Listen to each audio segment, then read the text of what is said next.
welcome back, everybody.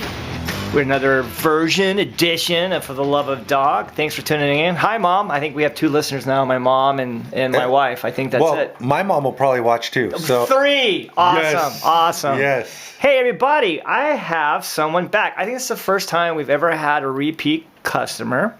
Here's why. Our biggest rated show was you, Clint. Did you know that? Did you know that? No. I don't think it was you, though. I think it was the topic. Yeah, it's usually not me. I'm teasing. So did you like our new green room? We upgraded our green room a little bit. Yeah, man, I'm impressed. Lobster. Yeah. Did you have a little whiskey? I did the 12-year-old. Scotch. Nice. Not Scotch. The kid, not the child. 12-year-old Scotch. This is not a pedophile show. No, not at all. Anyway, thanks for tuning in. I'm Steve McClain, co-founder of the Little Red Dog. I'm here with Clint. He's going to tell us all he needs to know and all we need to know about CBD. I know it's very competitive, which you can talk about. I know it's brutal, but the thing that's been awesome, you survived COVID, which could not have been easy. Not at all. Still surviving it. So that's what I want to talk about. I want to talk about what did you do? How did you pivot? That's the word for 2021. Sure. Pivoting. Whoop. To be successful. So I want to talk to you about that. And by the way, thanks for coming to our show, and thanks. It's great seeing you again. Yeah, no, absolutely. Loved it last time. This is great. We're going to video this time, so it's makes it even more interesting. That's right. Yeah, thanks for having me back. Last time we talked a lot about CBD, what it can do. It's still just as amazing as it was, Right. We still blew some of our standards that we started with, highest quality product. So we go through a lot of different testing. Right. Something that's very important if you're ever considering CBD is, make sure you get a good, high quality product. Well, that's one thing that is, as a consumer, it's always confusing to me.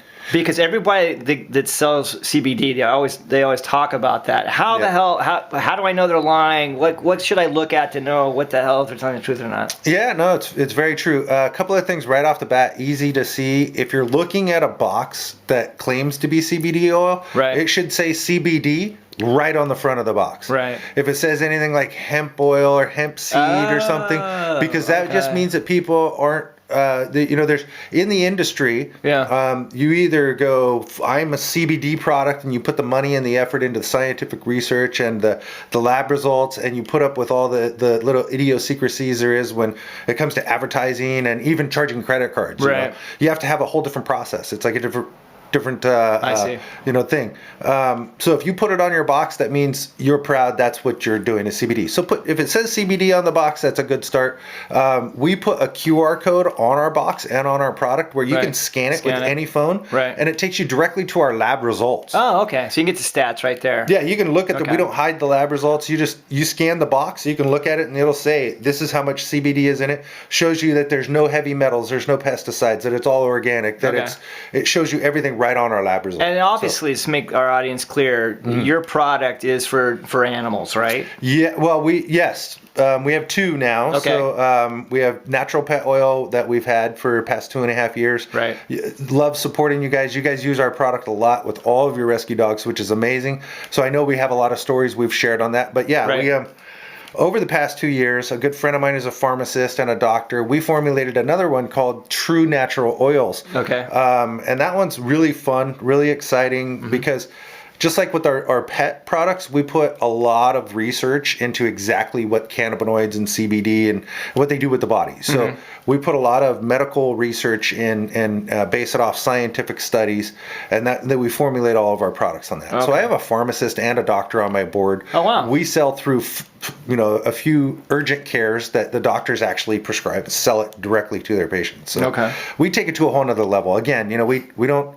One thing that's very important, any CBD product that you're going to try, you want to get the quality, somebody who's willing to stand behind their name and put everything out there, and then education. Right. So like on our human line, we have 60 pages of education of what you can expect, what it does, how it interacts. Right. All that. So we try to educate, highest quality product, and then it shouldn't be crazy overpriced, but it shouldn't be super cheap either. You don't want to be you know, you pay for the quality. So if it's a quality product, you're going to pay a little bit more for it, right? Absolutely. So, but we still give amazing prices on our products. So tell me how you survived COVID. I mean, how did you? Because I tell you what, it's been tough. There were at least 5, 6, 7 companies in 2019, 18 that were constantly bugging Little Red Dog. Hey, please, here's some samples. Try and blah blah blah.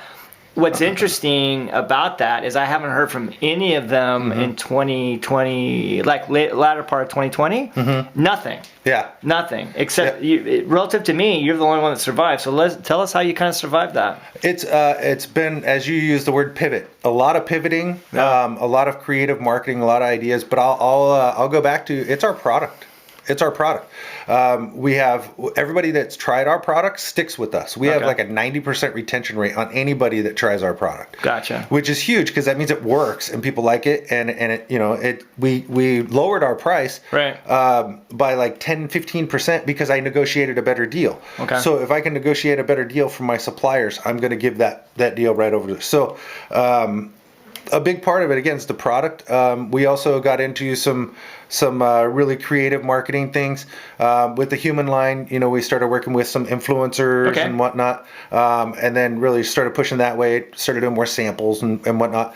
With the pet line, we used to do a lot of shows, as you know. Right. We in 2019 we did 180 shows across the U.S. No, those are like they running, jumping. Yeah, so we sponsored a company, a dock diving company. That's where they have like a 40-foot dock and a 40-foot pool. Right. And we sponsored this company, and they did 180 events, and we thought it was an amazing opportunity. That's a lot of fun. Yeah, so they were selling our product, representing our product all across the U.S. So that really gave us a good push. Right. And then everything else too is I self-funded all this. Right. And we put all the money back into the company. That's another thing that's really key to making sure you understand how we survive it, because I don't take any money out of the company. We donate. And you didn't have any venture capitalists or anything like that? Nothing. This is all self-funded. Both companies are self-funded. Right. That's a big part of why we survive too. Not to get into the business financial side, but it's an important side, right? Yeah. So going back to we sponsored this company called Ultimate Air Dogs. Built an amazing relationship with it. I was talking to the owners, and they said we should start a team. And I'm like, well, like a team? What do you mean? She goes, well, you were never aware of dock diving before you met us. Right. And I'm like, 100%. She goes, oh no, there's so many things. There's surfing. There's mountain climbing. There's defense training. Yeah. There's barn hunt. All these different things. And I'm like, oh wow. So I'm learning about all these sports and all these things.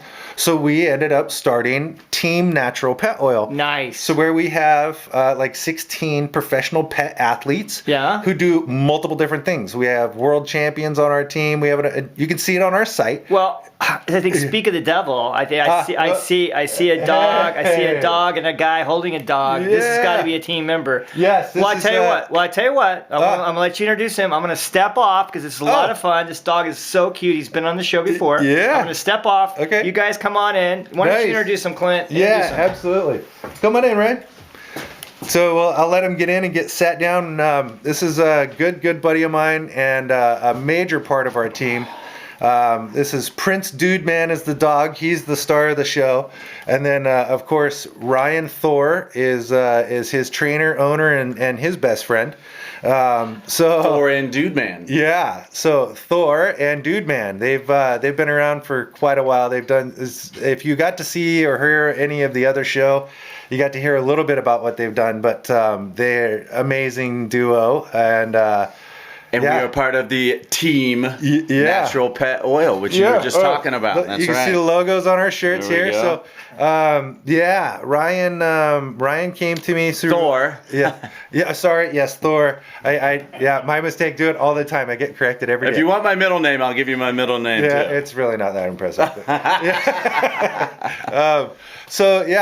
Thor and Dude Man, I met them at a surfing event while we were first putting the team together, and Talked to him a little bit, got to meet him, got to know him, and was obviously super impressed with Mr. Dude Man himself. And I got to see him ride his motorcycle. Got to see him walk on while he was on Thor's head, and the glasses, the getup, everything. I mean, seeing him surf, he won by that year. By the way, that year you guys took first, did you not? That's right. That was first. It was World at the Huntington Beach World Surf Dog Championships, and then we won the next year. Yeah, absolutely. So yeah, that's where he was around.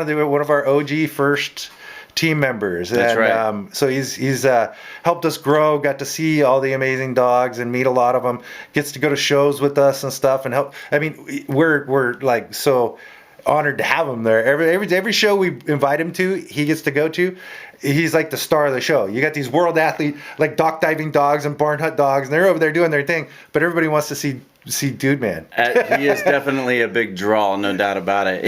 And I remember when you first asked us, about any interest in the CBD, and I, at first I had reservations because I wasn't using the product. I had really no interest in, trying to represent something that we weren't going to use anyway. Right. And because I put my name behind it. It's hugely important too to us, Well, yeah. If you're not going to use it, don't put the, don't. Put right. it I mean, out I there. can pretend and be the face and be a sponsor, but or be sponsored, but it's different. Like really kind of investing into being part of the team. Well, it's an important part of the team. Not to interrupt you, but in order to be part of the team, you have to use the product. Yeah. Like all of our team members use the product, and if you don't want to, that's fine. We don't pressure anybody. We don't pay anybody. Being part of the team is it's a family. That was the whole thing. Is we didn't, we weren't using it at the time, and I knew Clint for the first 2 years, and then it turned out that we had a need. Like my dog was needing to.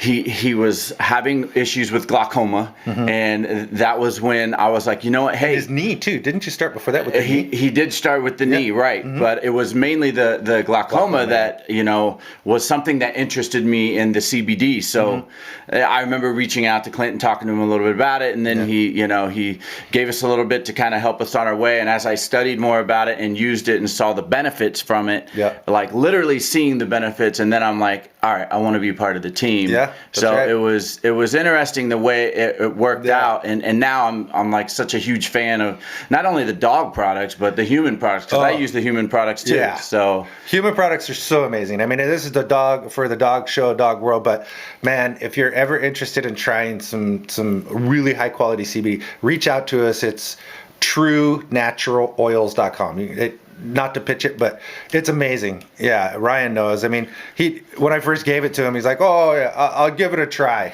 which is a common response, right? But let him know. I mean, tell him, preach it. Well, and now we also. So he kept asking you about. Steve was saying, what did you do when COVID hit? And one of the big things was obviously a lot of things went online. So.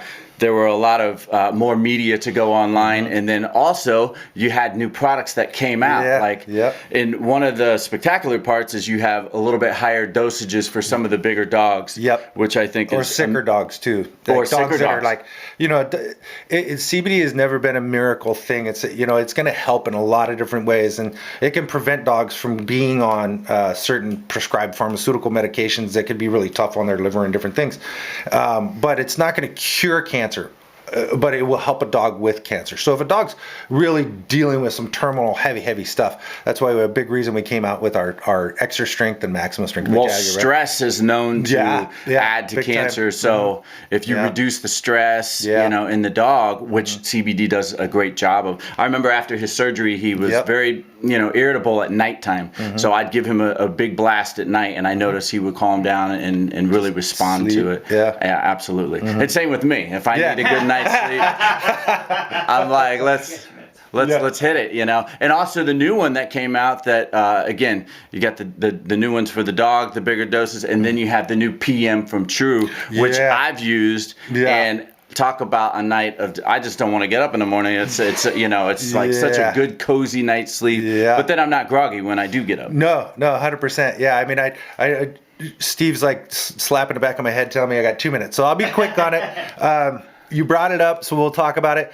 True PM. It's our very newest product. We put about 5-6 months of research into this product of the perfect formula. We haven't really even fully announced it. It's available on our web. We've done a little bit of advertising, but amazing. If you're having a hard time sleeping, you take anything any kind of medication for sleep, give it a shot. Just try it. Email me. I'll send you a free bottle. I want people to try it. It's amazing. It works. And it works. Yeah, it's super, super good. So from True Natural to Natural Pet Oil, myself, Clint, and Thor and Prince Dude Man, for the love of dog.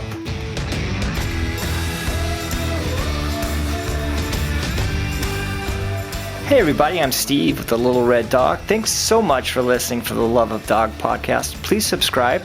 If you're listening, please rate us and let us know if we're doing horribly or awesome. We need that feedback. Also, when you do subscribe to YouTube, you'll get an alert for our virtual adoption events.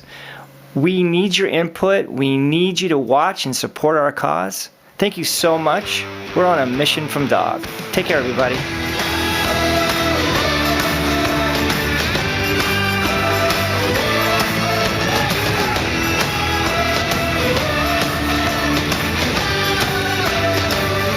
Welcome back, everybody. This is Steve McLean for the Love of Dog, part 2. Actually, it's part 3 because this is the new studio. Anyway, thanks for coming back. Appreciate it. I am in studio with PJ Roche, our founder. PJ, how are you doing? I'm doing great. What you got for us? Today's episode will be going to be a little bit of hodgepodge because there's a couple things that I wanted to talk about, and then I thought we'd do some trivia, which that's always fun. Trivia? And then I wanted to end with something. So we'll see. We'll see how it goes. You wanted to end with something? I'm going to end with something. All right. Something meaningful. So what kind of hodgepodge? What you got? Well, I was trying to, I always do, unlike some people on this podcast, I do my research before we get on air. And I was trying to find if there were mandatory spay and neuter laws across the states. Oh. And I couldn't find anything published more recently than 2010. And I do know, for instance, in 2008, Los Angeles, so the city of Los Angeles, signed a very aggressive spay and neuter law. And, the county and city shelters, they must be spayed and neutered before they leave.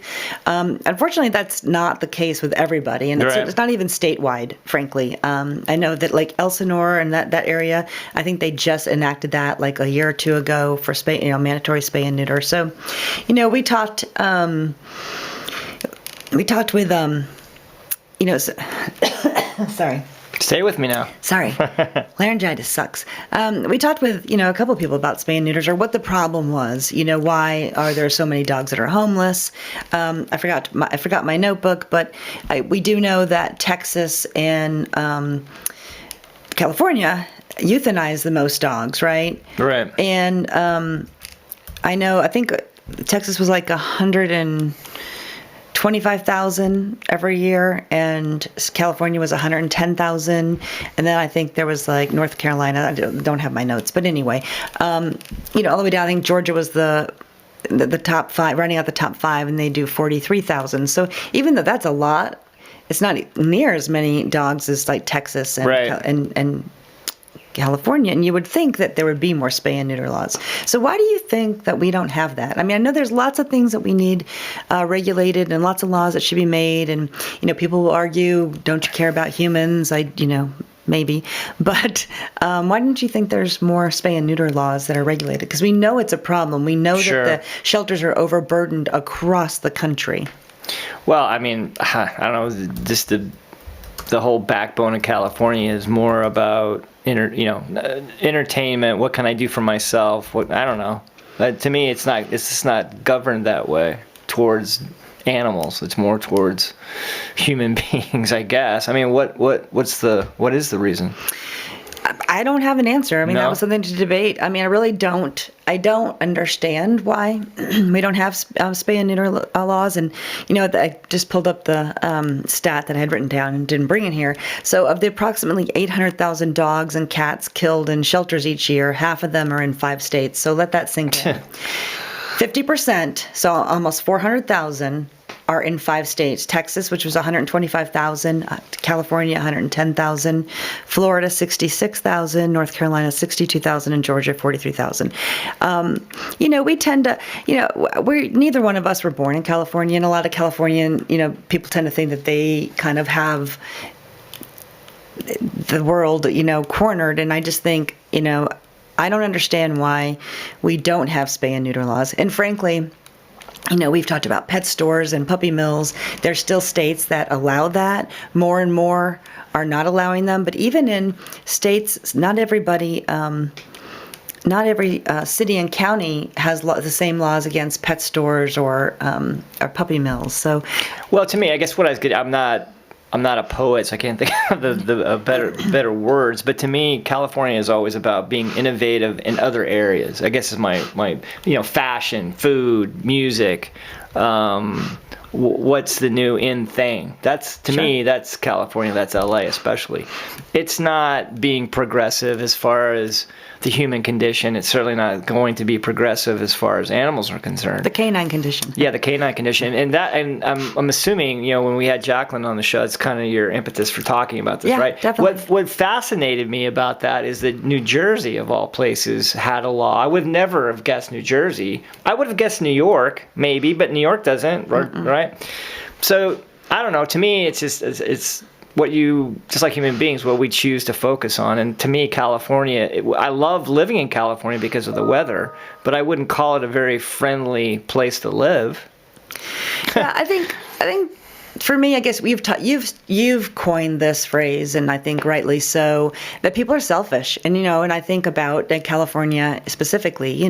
We want what we want. We want the good weather. We want to have nice places. We want to drive around in nice cars. Right. There's people who want plastic surgery, and there's nothing wrong with that. No. But they also are willing to purchase from breeders, purchase from pet stores, and not think about spay and neutering their dog. How many Frenchies or English Bulldogs have you and I seen that are not, that we know that were purchased and then they're not spayed and neutered. Right. And I think to me that's a crisis. I mean, we talk about a lot of things, but over and over and over again, we know the shelters are overburdened. We know that they didn't create the problem, but they all of them they euthanize for space. And they don't have unlimited space. Sure. So you would think that would be one of the first things that people would do and say, hey, you know what we could do is make it mandatory. Well, I think it sounds like Jacqueline kind of figured it out too. I mean, it's one thing to make a law. I mean, the problem that every state and country has is, okay, we have this great law, but now how are we going to enforce it? How are we going to check it? And that's got to be in this world, that's got to be an extremely expensive venture to ensure that your dog owners have done their due diligence. I mean, that's a massive undertaking. It's an excellent point, and I agree with you, but I guess what I would counter is if you even could start small. Let's say LA County, which I know isn't small, but let's just say you enacted that, and then you actually had the resources to follow up on that, to enforce that, right? Right. Go door to door, because we certainly see them doing licensing and stuff. Animal control, yeah. There'll be the pendulum will swing, or the bell curve will happen, that at some point, if you're doing that and all the dogs and cats are spayed and neutered, sure, you're going to have less need for those people at the shelters. Right. So you can do that. So yes, spend the money now. You're going to save more in the long run. 100%. Is that what you're saying? Yeah. And then you also save the animals for needless suffering. Sure. I mean, even with all of the rescues and all of the good rescues out there across the country, we can't take them all in. It's impossible for us to. Well, what do you think? You said you wanted to start with LA County. Is your gut, though, that, let's say, I got to believe by percentage, there's probably more people in Kern County that don't want to fix their dogs than, say, LA County? Start. I don't care where you start. I just say, start with it. I'd just say, LA County probably has more money than Kern County. So Sure. They would argue that they don't. And I agree. But as I'm saying, there's going to be some overlap and there's going to be some resources needed. Mm-hmm. But man, I would start a crowdfunding thing if they needed to get more people out to do this, because it's so important. And, it sounds crazy, but I wouldn't mind being put out of business. We don't have to rescue dogs. No. I hope one day that people don't have to rescue dogs and cats, but I think it's worth it. So anyway, I just think that's something that we should really think about. And I know Jacqueline, on a couple of her podcasts, that Canine Condition, she talked about signthechange.org. That's how a lot of change has been affected. There have been one of the ways that one of the things that came out of people signing petitions and really getting involved is that pet stores did close down. Right. So it does work. Sure. It's a thankless thing. It's exhausting, but I think you got to think we can't just keep rescuing. And even when we did Spay and Neuter clinic, which we want to do again, that still doesn't even begin. It was like taking a single grain of sand out of the beach and thinking you made a difference. Right. Yeah, no, it's tough. So we did make a difference, but it's just not going to change things. So anyway, all right, I'm going to ask you a few dog trivia questions just to lighten up the mood. Oh, shit. You didn't even give me a heads up. They're fun. I think we might have asked some of these before. Thank God. Let's hope so. And then I do want to end with a quick thought that I found and I thought was really interesting. So I wanted to share it with our listeners, all 20 of them. Thank you for listening. We're up to 20? Thank you for hanging out and getting back and seeing us in our new studio. Yes, didn't know we had 20. Sam and Sean and Steve did a great job in the studio, so super excited about that. Okay, normal adult dogs have how many teeth? 16, 24, 42, or 32? 42. That's right. Through what part of the body do dogs sweat? Armpits, ears, backside, or paws? Paws. Exactly. Give me paws. True or false? Dogs can only see black and white. Well, that's debatable, actually, but they do see color. They see color in a different way. So it is false, and their color spectrum is just more muted and muddier than what we see. So they don't see like reds and oranges, but they do see color. Just really quickly, going back to the paw question. Yes, please. I will. First person that texts or emails me, steve@thelittlereddog.org, to tell me why or what do your dog's paws smell like? It's a universal answer. And this is why, because the dogs sweat in their paws. They smell like sweat? No. Okay. It smells like something else, something that I eat a lot. So hopefully we will get that. You'll let us. Don't even want to know. That's a hint. So hopefully we'll get that answer from free shirt if you can answer. First person answer. Will it be a new Humble Warrior shirt? It can be a Humble Warrior that I'm wearing now. It can be I fucking love dogs t-shirt. It can be anyone you want. Yes. I'll even ship out a hoodie to you. Oh, okay. Aha. Stakes are high. Okay, what is the most common training command taught to dogs? Stay, beg, sit, dance. Sit. Yeah. What dog Dance. What is a dog's most highly developed sense? Taste, smell, sight, or touch? Smell. Yep. Puppies are delivered in how many weeks after conception? 36, 22, 9, or 4? You will know this one. You take it. I actually got it wrong. Oh, really? What is it? I was going through. It's 9 weeks. Okay. Which I don't necessarily think that's exactly true, but we'll double check that. I should have known that when we have so many puppies during the year. Right. What is the favorite dog breed of the Queen of England, Elizabeth II? Corgi. Corgi is correct. And that's a working dog. Most people don't know that the Corgi is a working dog. Well, the Royals are known for hunting, so that's what they do. Yep. Okay, which TV series had a dog named K9 who was also a robot? Full House, Star Trek, Doctor Who, or Mr. Robot? Doctor Who? Yep, that's right. Sean would have got that. He loves Doctor Who. He had a robot dog named K9. Did not know that. Which dog breed is the smallest of them all? Pomeranian, Dachshund, Shih Tzu, or Chihuahua? There's dogs smaller than Chihuahua. Let's say Chihuahua. Chihuahua is correct. What are those little Oh, well. Go ahead. We're going to move along because we don't have a ton of time. We got a couple. Okay, I got this one wrong. Uh-oh. And I got mad because I did know this, but I got it wrong. Which breed was once known as St. John's Newfoundland? Was it a Newfoundland, a Golden Retriever, a Labrador Retriever, or a Poolie? Jeez, I don't know. Well, I said incorrectly it was a Newfoundland. That's not. It's a Labrador Retriever. That used to be. I would not have Originated known in Newfoundland, which is off the coast of Canada, if anybody knows that, in the 16th century. And after the Europeans settled Newfoundland, they developed a primary forebear of the Lab, which was a water dog. So, anyway, which breed? To me, this is incorrect. But anyway, which dog breed has a black tongue? Husky, Poodle, Weimaraner, or Chow Chow? Well, Chow Chow, but there's other dogs that have black tongues. That is the thing. Yeah. There are more dogs that have that. In fact, there's 38 breeds that can have black or spotted tongues. Right. Like the Airedale, the Akita, Yeah. No, you're even right. a Labrador. Yeah, a Golden Retriever. We have seen Golden, yeah. So I thought, that wasn't completely. Purebred, even. Yeah. The first dogs registered in the AKC, American Kennel Club, belonged to what group? Herding, sporting, working, or hound? Working. Sporting. Oh, Yep. all right. That was the original, back in 1878. Huh. Which dog yodels instead of barks? A Yodels. Commodore, Otterhound, a Basenji, or a Basset Hound? Basset Hound. Nope, it's a Basenji. Basenji. True or false, Dalmatians are born with spots? We've talked about this False. before. That is true. I'm sorry. That is correct. You are right. It is true that it's false. They are born white and the spots come in later. Which breed's coat has a texture similar to human hair? And I got this wrong. A Brussels Griffon, a Yorkshire Terrier, a Poodle, or a Smooth Fox Terrier? Yorkie?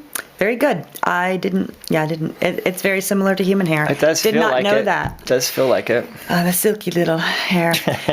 What is the name of the dog on the front of the Cracker Jack box? Was it Jack, Max, Bingo, or Fido? I just assumed that Jack was the guy. Fido. His name was Bingo. I said his Jack. name? I said Jack because I thought. B-I-N-G-O. Yeah, I didn't know who Cracker Jack. I mean, I didn't know if Jack was the dog. Love Cracker Jacks though. How old?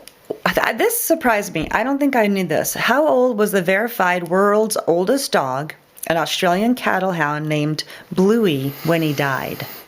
Was he 19, 22, 29, or 40? I'm gonna say 29.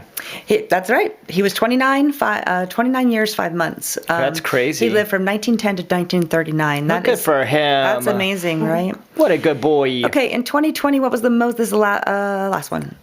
In 2020? Oh, no, there's a couple more. In 2020, you'll get this one. What was the most popular dog's name according to Prudent Pet Insurance? I don't even think I have to read you. Bella. It was Bella. Yeah. That was Bella. I always tell people when I named my dog Bella, I thought I was being so smart. Well, we were back then. Yeah, it was still. Bella's been. It's always one of the first most common names. True or false? This is perfect. We're going to end on this one, even if there's another one, because. Okay, well, no, we're not. Let's see. Oh yeah, we're going to end on this one. Cool. Because it dovetails into our previous conversation. True or false? Is it cheaper to spay or neuter a dog? I'm sorry, it is cheaper to spay or neuter a dog than it is to raise a litter of puppies for 1 year. True or false? True. It is cheaper to spay and neuter. You can spay, depending, obviously it can be different. There's lots of places in Orange County, it's much more than this, but you could get a low cost spay around $200 and, neuters are typically a little bit less. And then it can raise as much as $3,000 to raise the litter, which we know actually it probably takes a lot more than that. Oh, absolutely. Okay, we'll end with that. And Good stuff. Yeah, we did. I'll ask the last one because it is one more. What's the most popular breed in the United States? Labrador. I'm not even going to read the choices. Labrador. Okay, so as we are wrapping up, I stumbled across a couple of these information. I kind of wanted to share it with our listeners. So, if you've ever been on our site or received a grant request from us or anything, our mission statement, begins with dogs are men's best friend, but it's not always the other way around. Right. And I actually ripped that off. I'll be completely honest and give credit when credit's due. I don't remember the man's name, but he's on that Real Sports show, and he is the one that did the dog fighting, the pit bull and the dog fighting. So not story. Brian Gumbel, but the reporter that did it. He's the older man with the I white know you're hair. talking about. Yeah. He's great, and I feel really bad that I don't know it. I'm going to look that up, but he's the one that said that, and it's so true because it's not always the other way around. You know, we get dogs that are in horrific. States when we get them, and they're just, either neglected or abused or whatever. So, but, I always wonder where, that man's best friend came from. And so, do you know that? No. So it came from the King of Prussia, King Frederick of Prussia in 1789. And he says, the only absolute and best friend that a man has in this selfish world, the only one that will not betray or deny him is his dog. And so I think that was, nice. It's actually hard to say that for me without getting choked up. But, sure. So I'm going to try to get through this other one because that was the earliest instance. And lastly, if anybody had ever heard, I had not heard about this, but there was a dog named Old Drum, and it was back in the 1800s. I think it's around 1869, and he was a hunting dog, and somebody shot him by accident. And so he, the guy who owned him was, really pissed, and he took him to court. Mm-hmm. And there was a back and forth. I didn't really shoot him. My ward shot him. Blah blah blah. But he said. He had this eulogy, and it went to the Missouri Supreme Court, and he did this eulogy for Old Drum. And there's still today a statue of Old Drum outside the courthouse with some of this. And I thought it was just really interesting. And he says, "Gentlemen of the jury, a best friend a man has in the world may turn against him and become his enemy. His son and daughter that he has reared with loving care may prove ungrateful. Those who are nearest and dearest to us, those we trust with our happiness and our good name, may become traitors to their faith. The money that a man has, he may lose. It flies away from him, perhaps when he needs it the most. A man's reputation may be sacrificed in a moment of ill-considered action. The people who are prone to fall on their knees and do us honor when success is with us may be the first to throw the stone of malice when failure settles in. It's clouds upon our heads. The one absolutely unselfish friend that a man can have in this selfish world, the one that never deserts him and never proves him ungrateful or treacherous, is his dog." Nice. And it's so apropos that the puppy we're fostering has got the squeaky toy. Squeaky toy. I just, That's sweet. I just think it was really sweet. That's a well-written piece. And kind of makes me want to go to Missouri to see. Just take a snapshot. To see Old Drum. I'm sure we can't see it because it's a really tiny picture. But we could have given there's Old Drum right there. I know. We could have given it to Sam earlier, and he could have slapped it on maybe his screen. Maybe we'll do that in post. Anyway, I just thought it was a really cool story. So I think that just ends. Man, dogs are a man's best friend. We are not worthy. We should do a better job to be worthy. Well, that's my favorite line: is try to be the human that your dog thinks you are. Yeah, I agree. All right. Well, thank you so much, PJ. You're welcome. Thanks for coming back. That concludes our. We'll probably see you next week, I'm assuming. Hope so. Nice. All right, everybody. Please tune in and subscribe to For the Love of Dog. We appreciate your support. Also, check us out online at thelittlereddog.org. Please donate, volunteer, adopt, foster, anything. We need you. We need good humans to help us out with all these dogs. Take care, everybody.